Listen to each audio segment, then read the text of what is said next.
Hi, my name is Andrea Sorto, and I want to talk to you about the selling process. I am a real estate agent, and a lot of times when I talk to different, customers or clients, they always say, "Okay, so what do I need to do to get my house ready to put it on the market? Do I need to put a new roof on it? Do I need to get the driveway redone?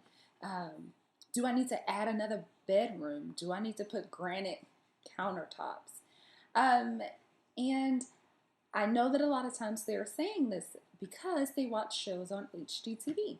So, HGTV is a really good network. You can learn a lot of good information on it. However, on those shows, they've done their homework. Um, they've reached out, they've done comps, they've researched the neighborhood. They know how much those homes are going for and what it takes to sell a home in that area. They may not necessarily say that when they're doing the show, because it just makes for really good TV. Um, but the most important thing for a seller to do is reach out and get yourself a real estate agent.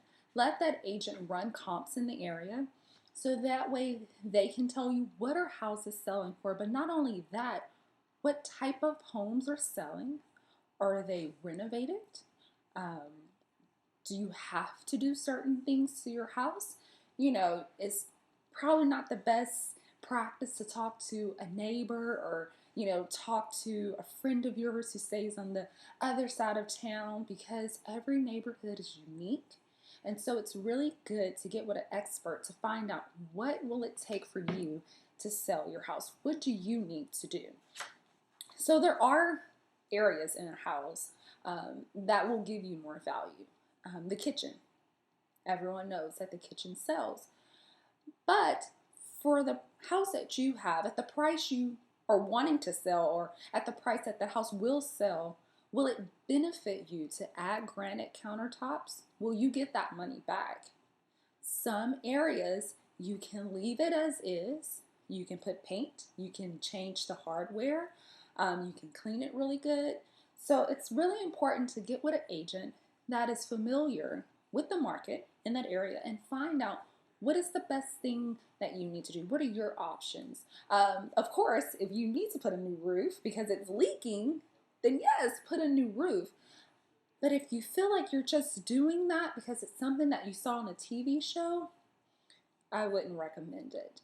I would recommend you taking that money and investing it inside of the house and the necessary areas. So, my first thing that I always encourage my sellers to do is walk through your house, not with the buyer's eye, like, oh, I have this designer such and such in my house. No, walk through it with an inspector's eye. Inspect your property. Let's say I saw a house that had the bathroom paint peeling off the top, but it was a small bathroom. And so, the buyer's first thought was, there's a leak. There's something wrong up there. What's going on? But really, what it was that it was cheap paint and condensation mixed together, and it was causing that paint to start to chip on the ceiling. So, as a seller, when you're putting your house on the market, walk through and look at those things that could catch a person's eye. It could, make them want to investigate or just won't look at the house anymore. So some of those things, those are the real important things that you need to look at. But of course, if you're having a real serious problems with your mechanics, you want to get that.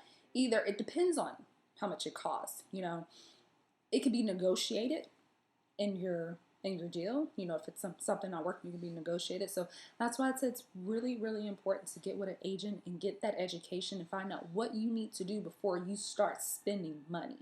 But there are some things you can do that pretty much anybody's going to tell you to do. Sorry, this is my preparing your home. Here it goes. For sale. There are some things that you need to do to prepare your house.